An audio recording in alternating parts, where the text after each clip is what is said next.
Hey, happy Yom Kippur. Probably most of you don't really have the first clue what Yom Kippur is, and I wouldn't blame you if you didn't. I didn't know what Yom Kippur was either until just a few years ago.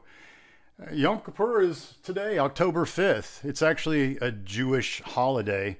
But even for those of us who believe that Jesus of Nazareth was the Messiah, it actually takes on a pretty important meaning for us as well. So it's obviously not an English word or an English phrase. It's actually a shorter Hebrew phrase from a bigger phrase that basically means Day of Atonement. And for the Jews, it was like a pretty big event on their Jewish calendar, probably actually the biggest event in the entirety of their whole Jewish calendar. Yom Kippur was started off by a day called Rosh Hashanah, which began a 10-day event of basically getting your life straightened out with God. So in Leviticus chapter 16, which is right in the middle of the Hebrew Torah, which is also known as the first 5 books of the Old Testament, we see that God is really trying to come up with a way to help human beings enter into a relationship with Him. See, the problem is that humans are sinners and they have experienced failure and they have guilt on their hands basically, and really can't, as they are, come into a relationship with God. Because since God is not guilty and He doesn't have sin, He's actually holy, we've kind of got like an oil and water scenario going on here where they don't just naturally mix. In order for God to make things, okay and right for this relationship to happen, He's going to have to cover the sin, or kind of bridge the gap, or as we say, atone for human beings' failures.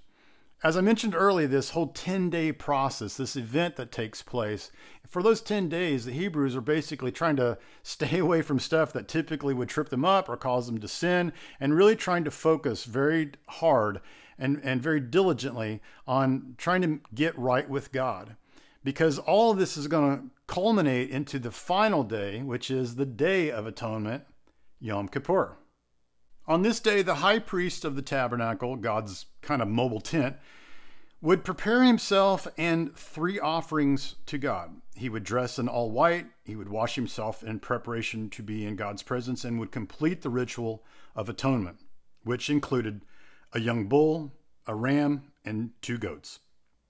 The young bull would be the sacrifice that the high priest would use to make to God for his sin. The 2 goats would be for the people's sin. And then the ram was for a burnt offering. The high priest would kill the bull, catch its blood, and take it and sprinkle it around in the holy place, which is the inner tent. He would then have a rope tied around his ankle before he went into the Holy of Holies, which is the inner tent. And this, of course, is kind of where the Ark of the Covenant is located. This is where God's presence actually came to rest. There were things to do and definitely not to do. Touching the Ark of the Covenant was on the top of the list of things not to do. One touch meant instant death. If the priest accidentally touched it, the rope that was tied to his ankle kind of came in handy so that the others could pull his body out. God gave very specific instructions to be followed, so it was a big deal to respect the ritual completely and accurately. Now, for most of us living in the modern world, this sounds completely crazy. But there are some rituals and traditions that still exist that are probably just as crazy. In this situation, we have 2 realities here. We have one reality of human beings being stained. And then we have the second reality of God, not being stained. He's completely pure. And those 2 things are just not a very good mix. And so God goes about trying to figure out a way to atone for this, right? To bridge the gap, to kind of try to make things right. And unfortunately, the only way to really try to make things right is through blood. And that sounds really weird. It sounds strange, and it also kind of creepy a little bit. The good thing is, though, is that God didn't require our blood. Unfortunately, for some poor farm animals, their blood was spilled for our benefit, for the benefit of all humankind, to help make us clean enough. Blood is important. Blood represents life, like one life sacrificed for many. In the book of Hebrews in the New Testament, Hebrews is kind of more like a letter that's been written to the descendants of the Jews in Leviticus. Hebrews kind of spells out that the Old Testament ways of atonement were actually completely solved through Jesus, the Messiah.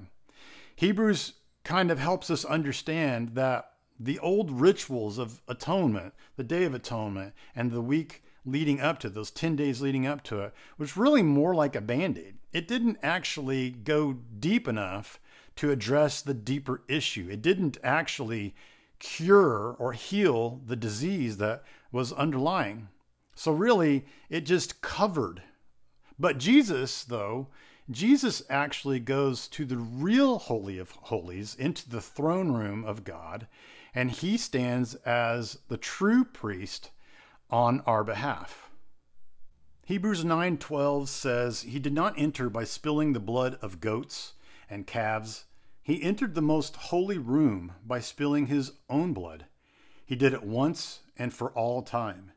And in this way, he paid the price to set us free from sin forever." That, my friends, is pretty great news. We don't have to deal with bloody sacrifices and rituals anymore. We have a true priest who went to God on our behalf, and he solved the problem. He cured the disease. You know, having full atonement with God through Jesus is really just the beginning, though. It's just the beginning. I mean, God didn't atone us just so that we can go and live life the way we want to live life, make as much money as we want, and focus on our careers and just enjoy things here on earth. You know, blood means something, and blood equals life. The blood that Jesus spilled on our behalf became our blood. And through this atonement, we now get an invitation into something much, much bigger, which is the mission of God. The blood that Jesus spilt becomes our blood, and it actually becomes our life blood. And so now, for those of us who gladly accept that life blood, the mission that we are invited to be on with God is to take that life blood, live it out, and share it to the world around us.